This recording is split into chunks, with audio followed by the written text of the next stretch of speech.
This little booklet is one sheet of paper. And I know you may be thinking, hey, are you some sort of wizard? I'm not. It's not magic. It's actually pretty easy. And I think it may actually be the cheapest and easiest and coolest little promo piece an illustrator can make. In this video, I'm gonna show you how to make your own. As a recovering graphic designer, I can't resist making little things like this. This one is just a bunch of SpongeBob puns. SpongeBob Halford, SpongeBobby Digital. GrungeBob, corn on the cob, corn on the SpongeBob, corn. What was that one? I think zines appeal to me so much because it's like the perfect combination of design nerdiness and DIY punk culture that I love so much and was such a big influence to me. You may be watching this and thinking, what in the heck of the world is a zine? A zine is just a self-published DIY little booklet that can be about anything you want. The 10 commandments for design clients. Thou shalt not request work be completed yesterday. Ha ha ha ha ha. This one's about BMX stuff. This one's about Henry Rollins and Glenn Danzig. Test prints from one of my Rezo prints. You can put anything together. This is a cool one by my pal Greg Kletzel. Look how good it is. Mary Kate McDevitt, herbal cocktail samplers. This is one I made back in 2009 with Will Bryant. It's called Halloween. You wanna see what we were drawing in 2009? Cute Bicycles made a zine about traveling to Taiwan to see their bikes be built. Danzig's first album, what do you know about that? And as I mentioned, they're a perfect little giveaway or promo piece. You make them yourself, they feel personal, and suddenly some random drawings are this tangible little booklet that says, hey look, I made a thing. I don't know what it is, but it always feels weirdly empowering to just make something like this, as simple as it is. Although there's no one way to make a zine, my favorite way is definitely the one-page zine, just because it sort of feels like a magic trick. And even though it feels like magic, it's not that difficult. You just fold a sheet of paper a few times and make one cut, and there you have it. Look at this. See? You didn't believe me. You want me to show you how to do it? It's not that hard. Well, I'll show you. Let's go. Okay, here's how it works. You take a sheet of paper, you fold it in half, then you open it back up, and then fold each side in half again.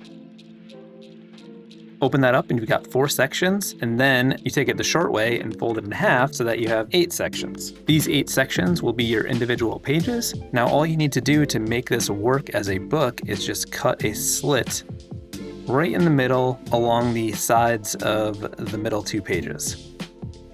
And then you just pinch the middle 2 pages on each side, fold it down, push it together, and you've got a book. It's honestly so satisfying. This one's going to be a little mock-up for my zine, so I'm going to go ahead and label each page while it's folded so that when I lay it out flat, I'll be able to see where everything lands. This will save a ton of confusion later. And as you can see, when we flip it over, it's all blank on the back, which means we can print a big full image here and it won't interfere with any of our pages. I need to gather some images to use in the zine because I'm not planning on making all new stuff. Probably no new stuff. Maybe I'll modify some things. I thought I could pillage some stuff from Skulls and Lulls. This was the last booklet I made. There's some stuff in here that I might use. I like the cover of this, so I may steal some of this like jumble and then put something else in the middle. I don't know exactly what yet. Maybe like this hyperfocus thing. I am gonna be modifying the artwork, although I'm printing this on an inkjet and could theoretically print as many colors as I want. I like to give myself limitations and sort of treat it like I was having it Rezo printed or screen printed or something, just because I like that look. So it's like maybe the whole thing is made with just like 4 colors. Not only does it give it a specific look, but it also unifies a bunch of things that are seemingly random and makes it feel a little bit more cohesive. It's just a fun process, and I like the challenge of creating stuff within a minimal color palette. I like this Garfield. This quote makes me laugh. If you've seen Ozark, I'm gonna try to find some files, pull them all together. I think the next step will be to make a template. So, all right, gotta go. Because my printer will print up to 13 by 19, I'm gonna make my document size 12 by 18, and then I just place a rectangle for the page size. My page size is gonna be 4.5 inches by 6 inches. I figured that out by dividing the width, 18 by 4, which gets me 4.5, and then just half of the height, which is 12, so half is 6. And then I just duplicate that across the 4 top pages and then flip it over for the bottom. This to lay out my file. And then I'll use my mockup as a reference to know what page goes where. A few inches later. I gathered a bunch of drawings and pieces of drawings that I might want to use and dump them into a Photoshop file here. And the plan is to move them around and see where they can go and where they can fit together. They're a little bit willy-nilly because I plan to redo them for this zine in most cases, at least to sort of change the color palettes and maybe tweak them and adjust them so that they're all consistent. So for the cover, I want to use this Feelin' Stuff lettering treatment that I did for something else, but I wanted to pair it with this grumpy face with that little banner. And I was thinking in the banner, I would change Not Today to Drawn Stuff. So the zine title would be Feelin' Stuff, Drawn Stuff. And then I was thinking I would use some of that jumble from the Skulls and Lulls cover around the outside. So basically something like this, just sort of combined together in a cohesive way. And then I got this Create or Die sticker that I made and this graphic from my recent shirt, the Hyperfocus sticker. And then this is just some random stuff. One is like this weird SpongeBob like character, and then that like Tiger Garfield. And then Bureau of Bad Ideas was just something that I drew for no reason. This cat and the cute as heck stuff is part of a sticker sheet that I made for Cute Bikes, and I just liked it and thought they would be fun in the zine. I guess it's a little weird that only one of the things in here is client work, but whatever. So I'm going to move this stuff around and see if I can get it in an order that makes sense, and then we'll go from there. 12 seconds later. All right, I think this is going to work out pretty well. I do need to flip all of the top pages so that they're upside down when it prints. Oh, also I decided on a color palette. I'm going to use these colors here for everything. And that's going to make it all feel a bit more consistent because these are all separate, completely different things. Feels a little random and I want it to just feel like they're meant to be together. I'm going to start playing around with this stuff and make it work. And then it'll be time to start making these things. So this is where I ended up for the interior. I feel like it's a lot more consistent because it all has the same color palette. I like the way this looks and sort of flows together. For the poster side, my initial plan was to do a reworking of the Make Stuff Have Fun Rezo print I did in the past, just updating it with this color palette. But then I thought it would be fun to do something with the artwork that Adobe commissioned me to create for the Lightbox Expo, which is going to be displayed as like a huge mural. So I reconfigured that jumble of illustrations and colored it using the 4 colors that I'm using on this. As I mentioned, I like to sort of give myself these limitations. I don't know. I just like it. This will be on some of them, and then the Make Stuff Have Fun will be on the others. Because I had this printed as a Rezo print, I already had it separated by colors. So I just went in and clipping masked colors to each of those layers using the new colors. To make things a little bit easier for myself, I'm gonna print using crop marks from Photoshop, but I also made a hairline border around the outside in light gray.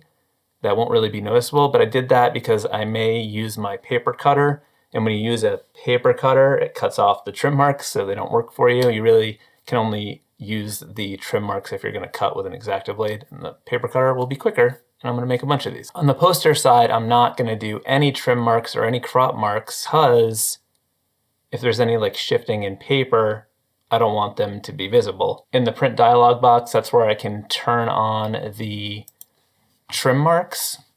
So I can just go to print settings here. I wanna make sure that I choose my paper size. I'm printing on Super B A3, which is 13 by 19.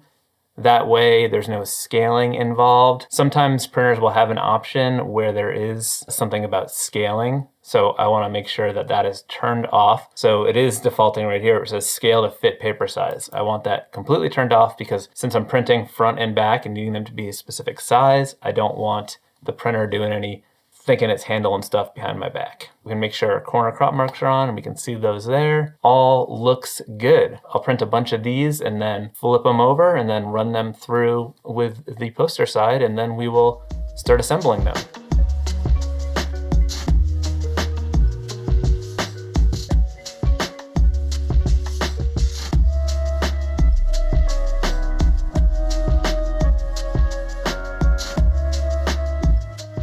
I just wanted to quickly touch on paper because I did run into some issues.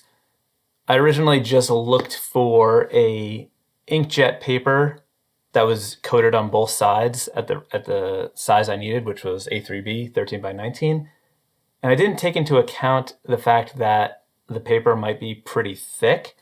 So the first one that I tried to print on didn't really work that well because the paper is so thick that it, the thickness offset the pages. So when you're like folding in, it pushes things out, and then you can't really get like a clean size because things shift a lot and you get like the borders and the paper started like splitting. I ended up finding this paper by Koala, and it's double-sided matte photo paper, but it's only 32 pounds. So it's nice and light like regular Epson paper, but it's coated on both sides. So this folds really nice, it doesn't get extra thick, and I get good quality on both sides. Damn my gratuitous height, a little too tall for this camera angle. Anyway, I got some of these printed out.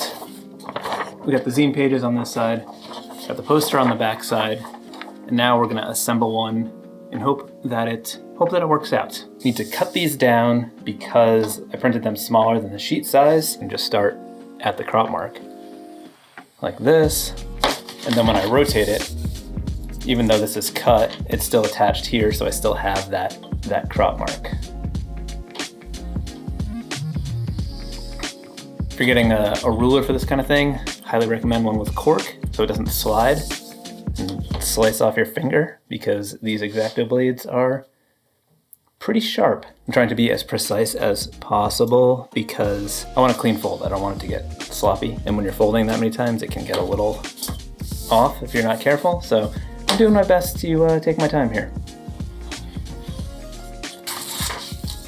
So we'll just fold it in half. I like to use a folding bone to do this, but anything with a nice edge will work, like a credit card.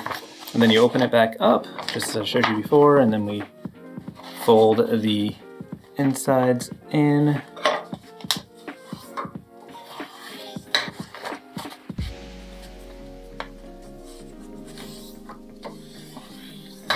I find it helpful to, once you do that, go back and do it the opposite way. Just makes it a little bit more easy to maneuver when we do the other folds. Like when we have to fold it all in on top of itself. And now I'm going to fold it in half the long way. All right, so now we're just gonna do that cut, as I mentioned, which is just, you can just use the fold lines from the first fold to the third fold, and then right along the middle. Pinch the sides like this, and then you can go like this. I like to lay it flat like this with the cover side first to just sort of smooth that out, and then fold it in. Sometimes you might want to just do like a little extra push to get it all situated. And would you look at that? We got our little booklet, and isn't it just so precious? And then you could be like, oh cool, what's this? And then you open it up and you're like, boom, poster time, excellent. Finish them off with this clear little bag. I got these on clearbags.com, I think. I've got clear bags in any size you could ever imagine. I feel like it just makes it a nice little finished thing. Every time I fold one of these things up, I feel like I'm performing a tiny little paper miracle. Hopefully this inspired you to go ahead and make your own one-page foldy zine. And if you do, and you post it online somewhere, I would love to see it. Please tag me.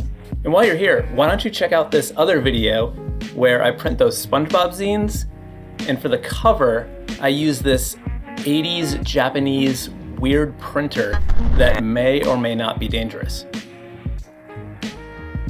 What could go wrong? I'll see you real soon. Good talk. High five.